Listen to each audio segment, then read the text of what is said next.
Nagangalit na apoy ang sumiklab sa residential area sa Barangay 218 Tondo, Manila pasado alas 5 ng hapon.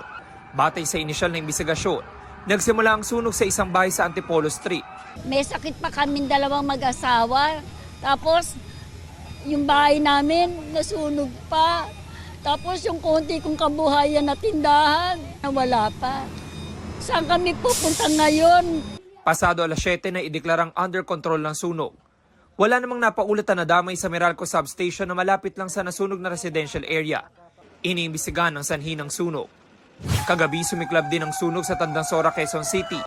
Mabilis kumalat ang apoy sa magkakadikit na bahay na gawa sa light materials.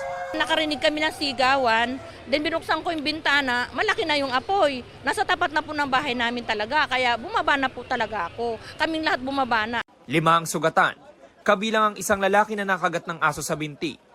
Nasa 18 bayang nasunog at 24 na pamilya ang apektado. Ang involved po dito ay isang 2-story residential informal settler.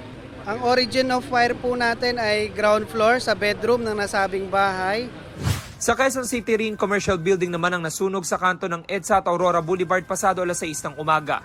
Napalikas din ang mga residente sa katabing kondo. Sobrang mausok, masakit sa ilong. Isang nasugatan at 2 nahirapang huminga, kabilang ng isang fire volunteer. Ang isang pusa sinubukan ding i-resuscitate ng bumbero.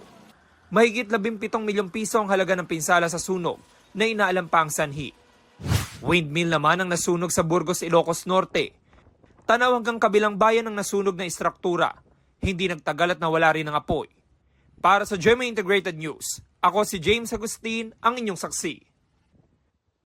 Mga kapuso, maging una sa saksi. Mag-subscribe sa GMA Integrated News sa YouTube para sa iba't ibang balita.